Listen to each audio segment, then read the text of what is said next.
We have to talk about the data and the trauma and brain development, what happens. Now, the way that it's supposed to work is on the left. And that is typical brain development, where you are in survival mode the least amount of times. But the problem is, every time you experience an adverse childhood event, it moves you from the left to the right. And if you have enough of them, you stay on the right. So when it says cognitive development, that means the more events you have had, the more difficult it is for you to learn. Many children are on that right side. And to get from survival to bad regulation. Regulation means when stuff is not going right, do they know what to do? Can they handle it?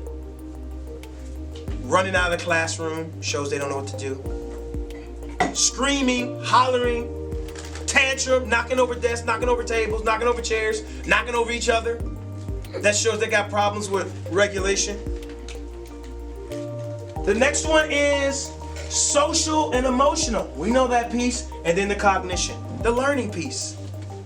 You just watched a video of a professional development that I gave for teachers in a great school outside of Flint, where we talked about trauma-informed practices. In particular, we talked about how trauma impacts the brain of children and makes it difficult for them to learn. We talked about how trauma will change the learning brain into the survival brain, and how that survival brain has a hard time with cognition, or thinking and learning, processing information.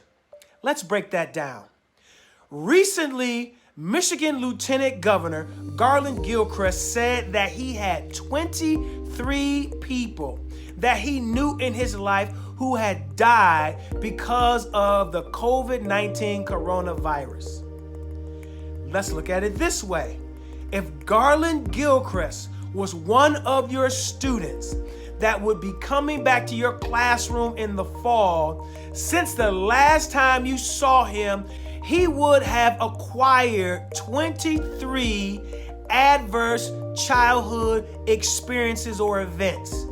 That is extraordinary. And I want you to understand that many of your students will be in that same condition. Let's break this down so that we understand what an ACE is. It's a traumatic event that occurs in the life of a child. If you have a loved one that dies, that's an ACE. If you have a loved one that is hospitalized, if you have a loved one that's hospitalized, that's an ACE. If you yourself have been afflicted by violence, or have seen violence inflicted on someone else, that's an ACE. If you have seen alcohol abuse or abused alcohol yourself, that's an ACE. If you have seen drug abuse or have abused drugs yourself, that's an ACE. If you've had food insecurity, haven't had enough to eat, that's an ACE. If you have had insecurity in where you live, maybe you've had to move with relatives, that's an ACE. So as you can see, there's a possibility for individuals to have tons of ACEs. So look at the graphic that you see on your screen right now of a pre-COVID-19 world and all of the demographic information based on ACEs. Now look at this information and how now the children that come into your classroom may have 5 times, 3 times, 2 times, or maybe even 10 times the number of ACEs that they had prior to the coronavirus. We are extremely concerned about the structure of school, whether it's going to be 100% online, whether it's going to be traditional, whether it's going to be hybrid, but we're not thinking about the function of school, and that is taking care of the academic, social, and emotional needs of our students. So I have an assignment for you.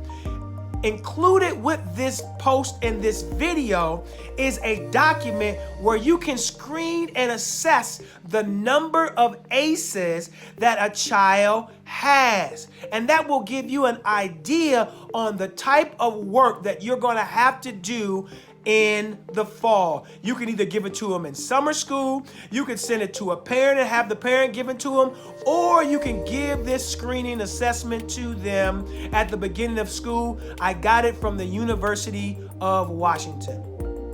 Look out for the next video where we're going to be talking about trauma and the type of behaviors that children will exhibit when they are suffering from trauma, and some trauma-informed practices that you can institute in a remote world and in an in-person world to help your students learn.